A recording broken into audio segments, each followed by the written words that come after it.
Welcome to my channel. अध्ययन तालीम में आपका स्वागत है।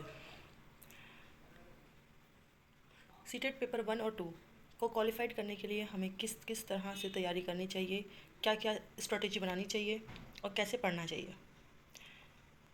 तो सबसे पहले हम बात करते हैं 2023 में यानी कि जनवरी में जो सीटेट एग्ज़ाम हुआ था, उसमें कितने लोगों ने क्वालिफाइड किया और कितने परसेंट लोग नॉट क्वालिफाइड थे। तो अगर हम पेपर 1 की बात करें तो पेपर वन में जो क्वालिफाइड पर्सन थी वो 25% था और नॉट क्वालिफाइड पर्सन 75 था।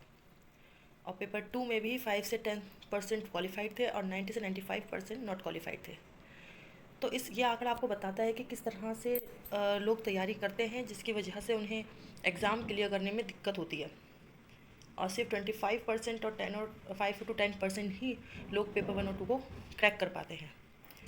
जबकि सीटेट का जो सिलेबस है वो डिफाइंड होता है, क्लियर होता है, हमें पता है कि क्या पढ़ना है क्या नहीं करना है। बाकी और जो कॉम्पिटिटिव एग्ज़ाम होते हैं या डीएसपी का एग्ज़ाम होता है तो उसकी तरह नहीं है कि हमें बहुत सारा पढ़ना है। ब्रॉड सिलेबस नहीं है इसका कुछ, और इसमें नेगेटिव मार्किंग भी नहीं है। अगर आप ओबीसी SC ST से हैं तो 82% पे आपका क्लियर हो जाएगा। अगर आप जनरल बेस पर फॉर्म भर रहे हैं तो आपको 90% चाहिए होगा। 150% का तो ये एग्ज़ाम होता ही है, 150 का तो ये एग्ज़ाम होता ही है। तो और 2.5 घंटे मिलते हैं इस एग्ज़ाम को क्लियर करने के लिए। तो 2.5 घंटे बहुत होते हैं इस एग्ज़ाम को क्लियर करने के लिए।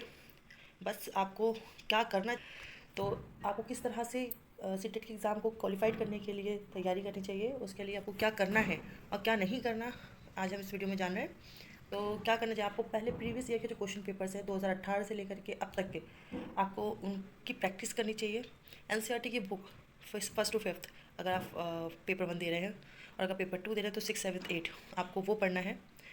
पेडागोजी आपको उसकी तैयारी करनी होगी। पैसेज प्रैक्टिस जो होती है, पैसेज प्रैक्टिस की अगर हम बात करते हैं तो आपका लैंग्वेज 1 और 2 में जो आप पढ़ते हैं उसी के बेस पर आपको पैसेज प्रैक्टिस की भी तैयारी करनी चाहिए।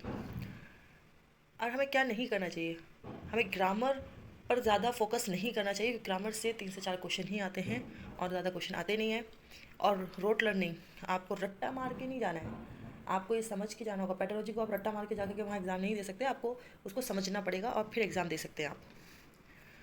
अगर हम पेडागोजी यानी कि चाइल्ड डेवलपमेंट पेडागोजी की बात करते हैं तो वो पूरा सीटेट पेपर में 90% का तो या 90 मार्क्स का सिर्फ CDP ही आता है। आपका मैथ, EVS, लैंग्वेज 1 और लैंग्वेज 2 से 15 क्वेश्चन जो आते हैं, जो आपने शायद मेरी प्रीवियस वीडियो देखी होगी, उसमें मैंने आपको सिलेबस का जो एक्सप्लेनेशन आपको एक्सप्लेन किया है, उसमें मैंने साफ बताया है कि 50% यानी कि 50 क्वेश्चन आपके जो होंगे, 50 क्वेश्चन जो होंगे वो आपके पेडागोजी पे डिपेंड करते होंगे और 50 क्वेश्चन के जो भी सब्जेक्ट है उस पर। तो यहाँ पे जैसे 15 को अगर हम ऐड करेंगे तो टोटल आपका 60 क्वेश्चन हो जाएंगे। और 60 क्वेश्चन या 60 मार्क्स प्लस 30 आपका CDP होगा, चाइल्ड डेवलपमेंट पेडागोजी होगा, तो टोटल 90 मार्क्स का आपका CDP हो जाएगा। अगर हम सिर्फ चाइल्ड डेवलपमेंट वाले पोर्शन को लेते हैं जो 30 मार्क्स का आता है, उसको भी मैं आपको यहाँ पे एक्सप्लेन कर रही हूँ थोड़ा सा, कि अगर वो आता है तो उसका जो फर्स्ट पोर्शन है वो 15 क्वेश्चन जो होते हैं उसको भी अगर हम तोड़ते हैं तो 8 में ले लें, या फिर हम उसको 7 या 8 में ले सकते हैं। तो 7 से 8 क्वेश्चन जो होते हैं वो आपके वाइगॉट्स की थ्योरी, पियाजे, कॉलबर्ग और गार्डनर, इनकी थ्योरी से आता है। यानी कि ये मेन थ्योरी हैं जिनको आपको पढ़ना होगा। बाकी जो आपके 8 मार्क्स या 7 मार्क्स बोल रहे हो वो आपके जेंडर, सोशलाइजेशन और चाइल्ड सेंटर क्वेश्चंस होते हैं, तो इनको आपको देखना होगा। फिर 5 क्वेश्चंस आपके इंक्लूसिव एजुकेशन से आते हैं। इंक्लूसिव एजुकेशन में आपको नीड्स, स्पेशल एजुकेशन या कैरिंग वगैरह पर भी क्वेश्चन आएंगे, 5 क्वेश्चन। और पेडागोजी की अगर हम बात करते हैं तो पेडागोजी आपका 10 क्वेश्चन आएंगे इसमें, जिसमें आपका एरर, मोटिवेशन वगैरह आपका इसमें इंक्लूड होगा। तो आपको इसके लिए ये जो थ्योरी मैंने आपको जैसे बताया, अगर वो थ्योरी पढ़ लेते हैं तो 8 मार्क्स तो आपके कहीं नहीं गए। बाकी इस पर थोड़ा थोड़ा आप पढ़ेंगे तो आपको आ जाएगा। आगे मेरी वीडियो आएंगी इस पर, तो मैं इसको ब्रीफली थोड़ा सा आपको पढ़ाऊँगी, समझाऊँगी। होप आपको समझ में आ गया होगा कि आपको किस तरह से स्ट्रेटेजी बनानी है आपको सीटेट पेपर की तैयारी के लिए।